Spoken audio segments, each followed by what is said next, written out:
ካውንት ኢፍ ፋንክሽን የማይመልስላችሁን ጥያቄዎች ወይም ደግሞ ዳታ ሲገጥማችሁ አንድ በጣም የሚያግዛችሁ ፎርሙላ ላሳያችሁ። ሰላም ቤተሰቦች እንዴት ናችሁ? በዛሬ ቪዲዮዬ ካውንት ኢፍ ፋንክሽንን ስንጠቀም የማይመለሱልን ወይም ደግሞ መልሳቸውን የማናገኛቸው አይነት ዳታዎች ሲገጥሙን ወይም ደግሞ ጥያቄዎች ሲገጥሙን እንዴት አድርገን ችግሮቻችንን እንፈታለን ወይም ደግሞ ጥያቄዎቻችንን እንመልሳለን የሚለውን ነገር አብረን እናያለን። ይህንንም ለማድረግ እንደዚህ ወደ ኤክሴላችን ከገባም በኋላ እንደምታዩት እዚህ ጋር የኦርጋናይዜሽኖች ዳታ ወይም ደግሞ የኢሜይላቸው አለ። እነዚህ ኢሜይሎች መጨረሻቸው አይታችሁ ከሆነ ዶት ኦርግ የሚሉና .com የሚሉ ናቸው። ሌላ አይነት ነገር መጠቀም ትችላላችሁ እናንተ። እኔ ለማሳየት ያህል ነው ይሄንን የተጠቀምኩት ማለት ነው። እንደዚህ አይነት ነገሮችን ለምሳሌ አሁን እኛ ኦርግ የሚሉ መጨረሻ ላይ .org የሚሉት ስንት ናቸው የሚለውን መለየት ከፈለግን ለምሳሌ ካውንት ኢፍ ፋንክሽንን ብንጠቀም መልሱን ልናገኝ አንችልም ማለት ነው። ሲኳልስቱ ካውንት ኢፍ እንል ካውንት ኢፍ ብንል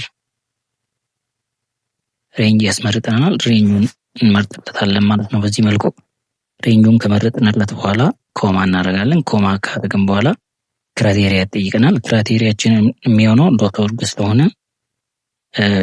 ብለን እንጽፋለን ማለት ነው።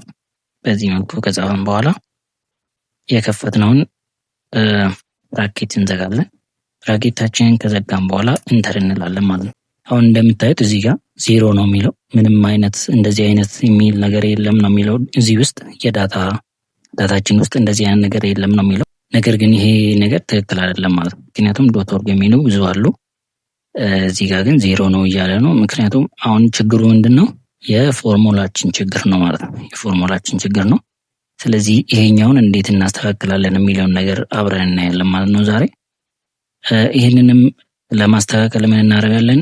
ይሄ ፎርሙላ እንዳለ ሆኖ ነገር ግን እዚህ ጋር እንመጣና የስታር ምልክቷን እንጨምርባታለን ከፊት ለፊት ማለት ነው። ከዛ በኋላ ኢንተር ብንለው በዚህ መልኩ 5 ብሎ ያስቀምጥልናል ማለት ነው። በዚህ መልኩ ያስተካክልልናል ማለት ነው። እናንተም እንደዚህ ማስተካከል ትችላላችሁ። አካውንቲንግ ፎሎ አድርጉ። ኮፒ ሊንክ ሼር በማድረግ ለብዙዎች እንዲደርስ አድርጉ። አመሰግናለሁ። ሰላማችሁ ይብዛ።